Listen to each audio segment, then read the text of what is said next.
If you or a friend or family member are struggling with Jesus, with Christianity because of politics, then where do you even start with things? Well, first of all, I just want to point out that there's nothing that will happen this year, politically or otherwise, that's going to take Jesus by surprise. And that should provide a lot of comfort for you and for me. But where to start? The first thing I'd point you to do is to listen fully in order to care well for your friend that might be struggling. And when I say listen, I don't mean listen thinking about what you're going to say or how you can point them to Jesus, but truly to listen. It's in that listening that you can maybe decipher what is maybe the root beneath the surface of the political issue that they're struggling with.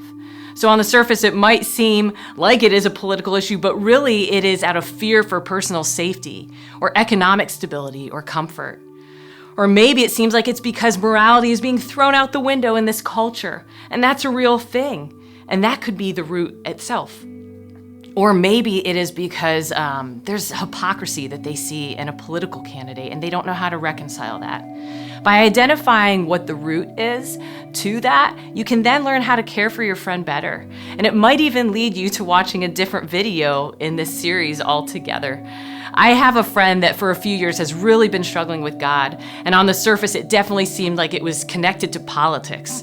But as we dug deeper and my husband and I connected with this person, we did realize that really it was a root of personal safety and looking to the future and what was going on in our culture. And that helped us to guide things a little bit in our conversations. One thing to point out in this, and that I shared with my friend, is just to remember that the gospel exists outside of, totally separate from a political party. So there are Christians that are going to vote for Republicans, for independents, for Democrats. Some of us struggle with that, and that might be because we're aligning Christianity with something that it is not.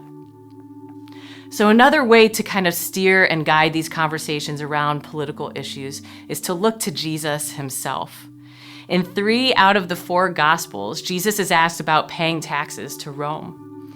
And when he is asked this question, he responds by saying, "Give to Caesar what is Caesar's, and give to God what is God's." And Jesus is saying a lot more than just instructing them what to do with their money, but rather he's saying, look, the kingdom of God is far bigger, is far greater than anything the government can do, than anything that politics could offer you.